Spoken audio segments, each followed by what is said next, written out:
came into this world out of the womb just like this. Not a baby was brought out like this, probably other than Jesus. We all came out like this. The first thing they do, the nurses, is are we clenching the finger?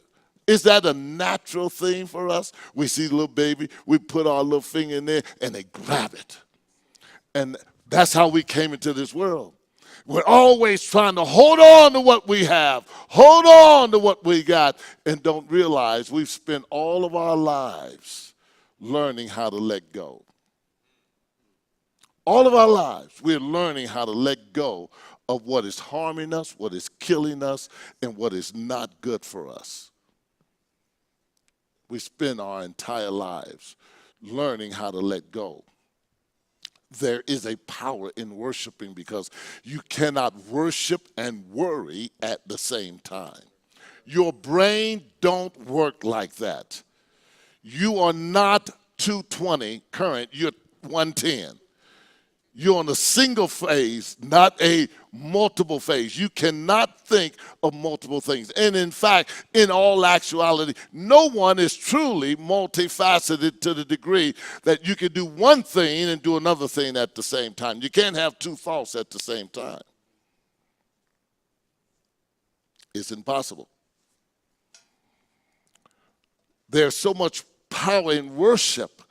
Satan knows that when you get there, being led by the Spirit, then you recognize and you know that all authority by God has been given to you, and you now have the access to that authority when you're in worship, when you adhere to the Spirit of God. You experience breakthroughs, because if you want to see breakthroughs in your life and in the lives of others, then this is a time to enter into a deeper level and dimension of worship, both personally and corporately. If we can do it corporately, beloved, you want to see some things that can happen that is beyond not just our wildest imagination. It is phenomenal. It's incredible. I have seen the presence of God mightily and doing some incredible things. Things that you would look at and say, that can't be so. But you can't deny it. One African that the presence of God was so, especially when I was in Kenya, but one guy said the presence of God was so great that he saw a person lose over 100 pounds right in front of him. And I can hear somebody saying, that's not true. Well, it's the same thing that we're saying that's not true, if that's the case, from the person who's never walked and get up and walk. I've seen it while I was over in Africa. I'm ministering. You see, there is a spiritualism and a hunger that those people have in Africa, at least when I went there and ministered, that we don't have in America, based on the comforts of what we're being filled with all day long. You see, we're not hungry for God. We're hungry, but not for God. We want something, but not God. We look in the refrigerator, and we've done this before, and we say there's nothing in this house to eat. Your pantry is filled, your refrigerator is filled, but it's not what you want that's in there. You're so filled with everything else. Are you listening? So when God comes along, God says, don't you want me? Yeah, but not now, not in that way. And God has to stand back and see us fall apart. And instead of reaching for him, who can help solve all of those issues in our lives, we just say, it's not bad enough for me to want you that bad yet. I want the power, but not at that expense. I have friends who are watching me. You see, you have to understand, it's only as we ascend to the throne room of God in worship, that we can descend back into the harvest field here on earth. praying and believing God for awesome things and warring in victory, knowing that God has given us the victory. Now catch this, over in Matthew 6 and 8. It says, therefore, do not be like them. Jesus is talking here. Do not be like them, for your Father knows the things that you have need of before you ask. Don't be like the pagans who are only living their lives based on what they have, what they've achieved, what they can achieve, what they can do, who they can manipulate, whatever the case may be. He says, don't be like them. Don't be like them. I don't care if it's your mother. I don't care if it's your daddy. Don't be like them. If you want God, you're going to have to all of a sudden put those people behind God. They are not in the runnings with God. They should not be. Jesus is saying, don't be like them. And I'm going to tell you this. Most people would say they are leaders, but in essence, they are nothing but followers. Because they are on a road which is a wide, it says the gate, there's a gate, and wide is the way. And everybody seemed to be on that road. And everybody on that road is saying, I'm an individual. Everybody on that road is saying, I'm doing my own thing. When in essence, you're doing like everybody else. Just like them. It's just that your tattoos are different from the other people's tattoos. But they're all tattoos.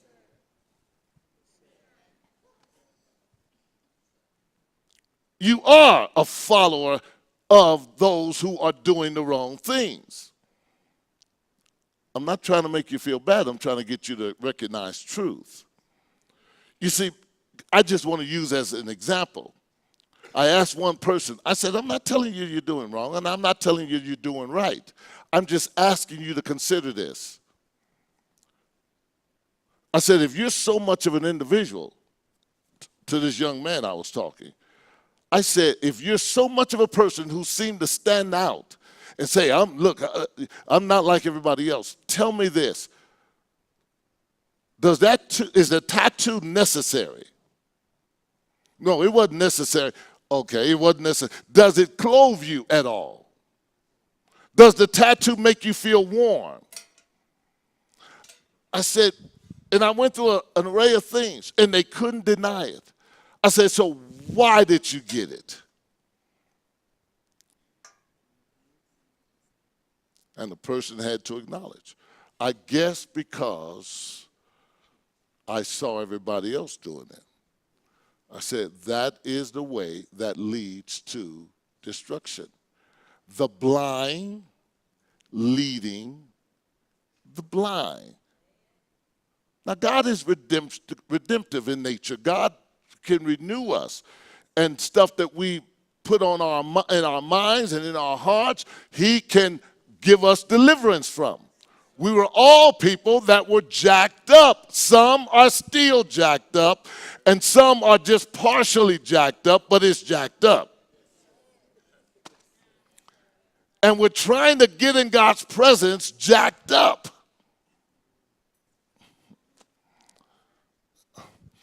It's like being intoxicated and trying to convince your wife. I'm using a man because I'm a man. He's trying to convince his wife, baby, I love you. I mean, she's saying, look at you, you're a bad example for the kid. Baby, those are my children too. I care for them. How else did we get in this house? I did that.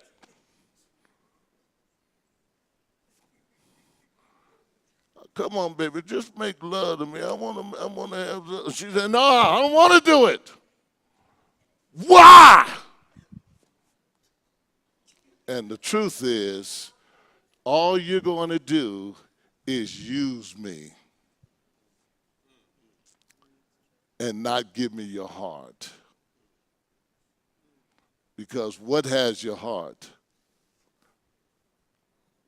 whatever you drank.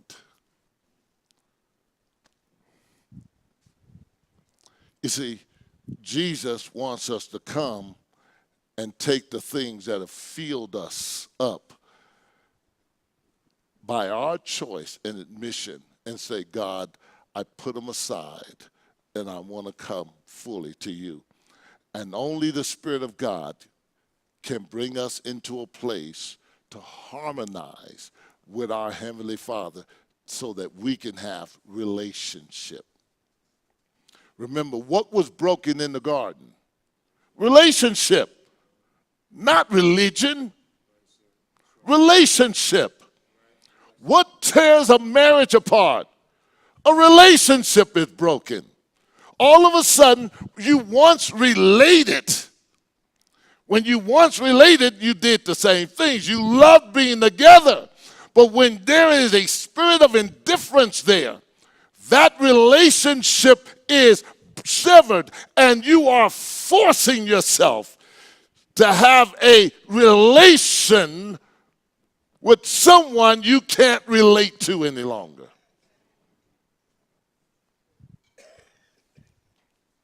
And sometimes we live our entire lives forcing something there's no feeling in.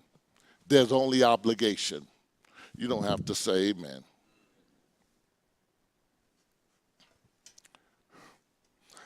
People, when you and I can boldly come to God's throne and worship, he gives us his plans, his strategies for our lives while we are here on this planet.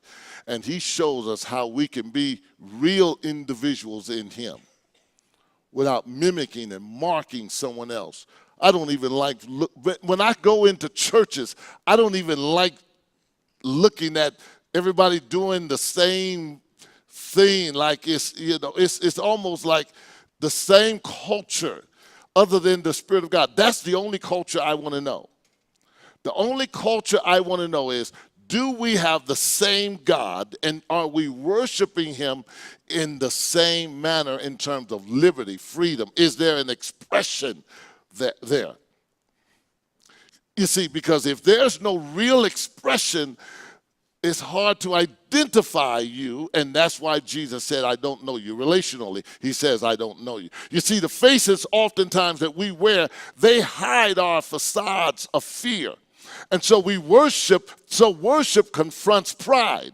And that's why the devil doesn't want people to worship. It makes you confront pride because it requires openness. It requires forthrightness. It requires acknowledgement of need and presentation of self. When you are worshiping, it's always, here I am, just as I am. Without a facade, without a covering, without saying, well, this is the way I believe, and without are you listening to me? I don't know of one couple or one family or one child who really honestly believes oftentimes when they make up these stories and they say things like, my father loves me and I know it even though he's never said it. It's like they're making up something to feel better about their relationship with their father. I'll tell you what your father loves. Whatever he puts his attention on. It can be work. And see, sometimes we as men think that what we do as on our jobs is a demonstration of our love for our families. But in essence, no, it's a demonstration of your love for yourself. You want to survive. That's why let it be that your wife wants a divorce. You're not willing to give her half. She's got to force it. You don't have to say, man, I know. So all the work and the labor is what we have been doing all of our lives, working and laboring and trying to do this and trying to get ahead. And so oftentimes we're doing things for the sake of avoiding embarrassment and shame. That's why people don't worship. They're trying to avoid what they consider is shameful. Now, it's okay to get into a Presbyterian church and say, turn to Psalms 145. On a hill far away stood an old rugged cross where the emblem was. It's okay because there's no challenge in that. We can say, lift your hands in the sanctuary. Shout unto God with the voice of triumph. And this is what we do. Please, I didn't look around to see who's doing what, but this is what we do. What do we do? We're clenching. We're holding on.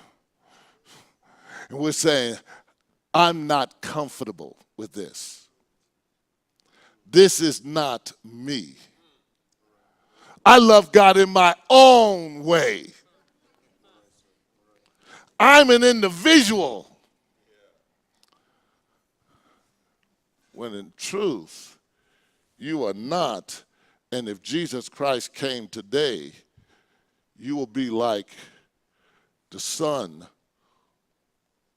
who, with his mother, they were driving in a car. They both died in the car.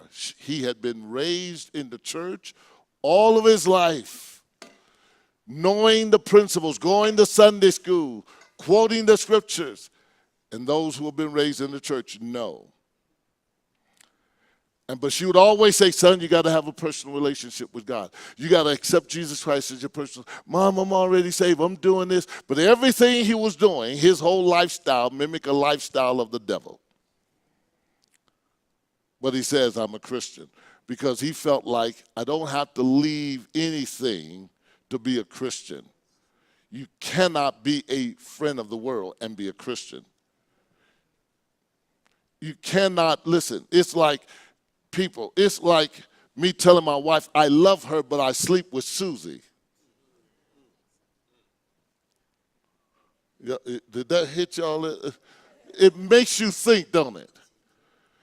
It's like the song that the Isley Brothers used to sing.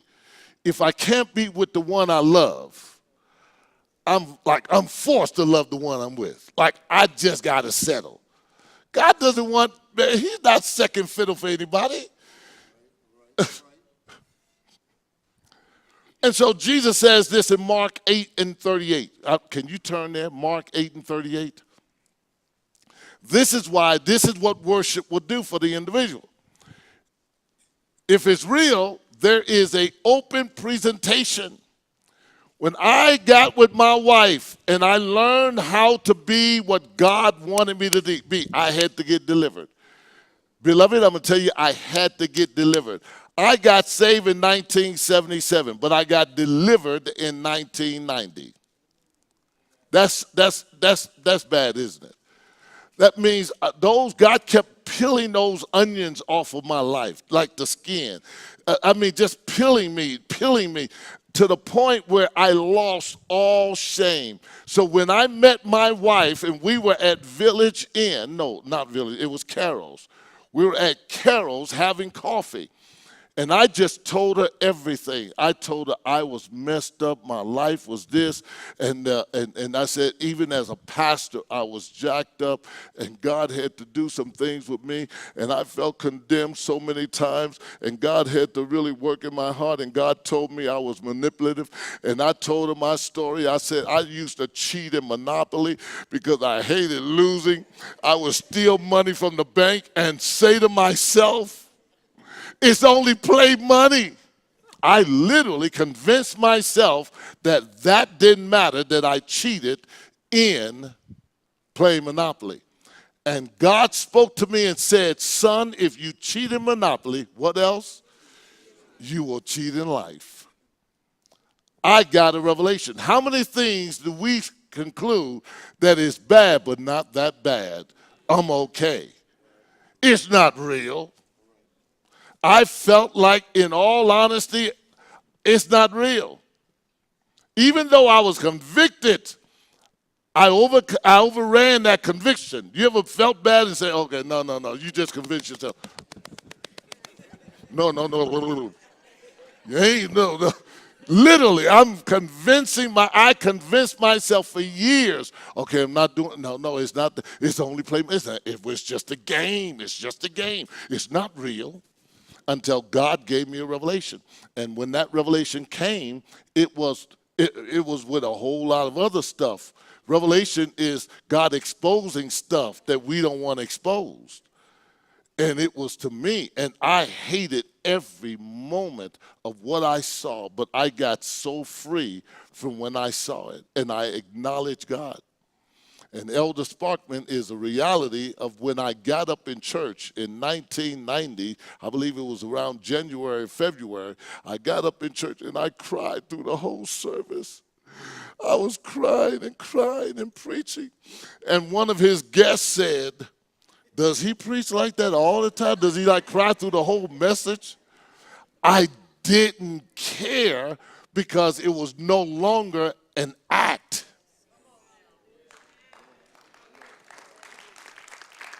Now, you don't have to applaud me, but I no longer, you see, it's easy to get up here and act like you do in your relationship with each other. You know how you really feel. Wives, you know there are times, don't touch me. I don't.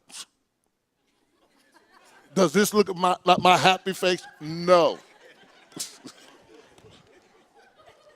You know how you really feel when that joker's trying to come on to you and he's been dogging you out. And he comes home and says, baby, I brought you a brand new television. 75-inch. She knows you bought it for yourself. Baby, I know it's our anniversary. I went out and I just splurged on you. Here is a double-decker washing machine right here. You can do as many clothes as you want. Without bending over, it's just open it here and put it in, just like at the laundromat. Baby, I paid $200. But you all get my point, right? See, those are facades. And we know in our hearts what we're presenting is really not from our hearts for them, it's really for us. When we say things like, baby, pick any car you want, that would be a nice one. We're only doing not what they want, but what we want them to have. Are you listening to me? And I'll tell you, there's nothing worse than being ashamed of someone you claim to love. You're embarrassed of them because of the weight they put on. You're ashamed of them because of the way they speak. Or you are embarrassed for them because of their personality. And they can pick up when you don't want to bring them around your friends. Look at what Mark 8:38 says. For whoever is ashamed, that word ashamed means embarrassed, uncomfortable, self-conscious, or awkward about a person. Jesus is saying whoever, that means any of us, whoever is ashamed of me and my words in this adulterous and sinful generation, he's identifying this time frame, of him, the Son of Man, also will be ashamed when he comes in the glory of his Father and the holy angels. You think God, he is saying you're going to reap what you sow. Oh, yeah. You want to read? Can I read this in the Message Bible?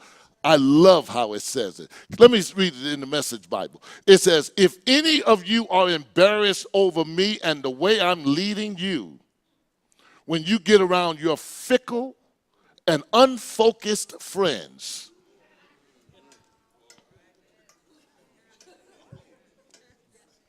yeah, you like that one? Yeah. You got to know what that word fickle means in order to identify it with this. Don't forget, they are people who just they go with the wind. They're so uncertain that you're friends one day and you're not a friend the next day. And Jesus is saying, you are going to be ashamed of me before these people who you know don't care nothing about you. And you're going to act as if you're embarrassed about being born again or about even having my word as a leading factor for your life. You're going to be ashamed to talk about me before these people. It's like me saying, knowing somebody who don't like my wife. Listen to me. Who will not, now I'm not saying if my wife is jacked up, she's got to know the truth. And I will tell her the truth. Baby, your heart is not right. Right? But if you are ashamed, if I let you come in and I know you don't like her, and I'm all lovey-dovey up to you, when you won't accept my friend, and they're like, hey, come to the house for dinner alone. Oh, I can't bring my wife. Your wife is not comfortable coming around us. Could it be that you're not comfortable being around her?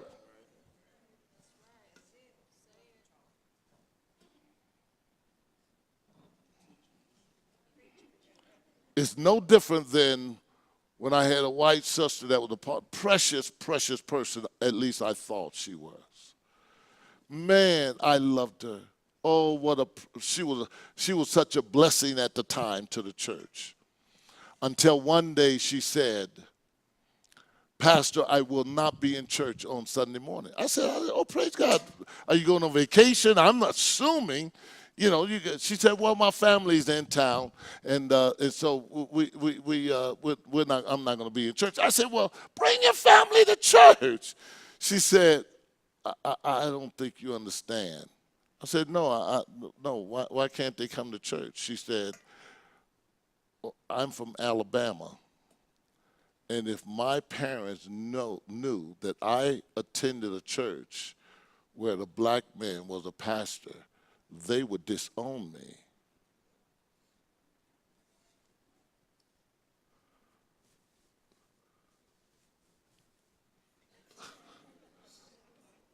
I said, well, sister, maybe you are attending the wrong church.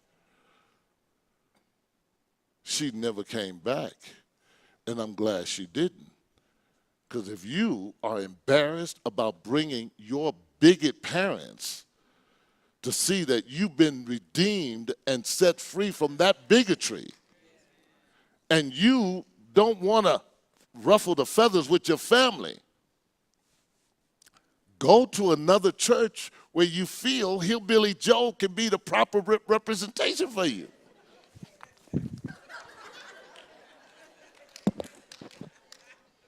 Plain and simple. That's what Jesus is saying. You mean you won't lift up your hands to me, who's given you life, even though you have not fully surrendered everything? I give you life every day, and you won't exalt your hands to me? You won't give an open praise when you can go to a game or watch something on a box in your house and watch somebody throw a pigskin and catch it, and you jump out of your seat spilling drinks all over each other and don't care just because your team won? He said, I'll tell you what, you are going to reap what you sow.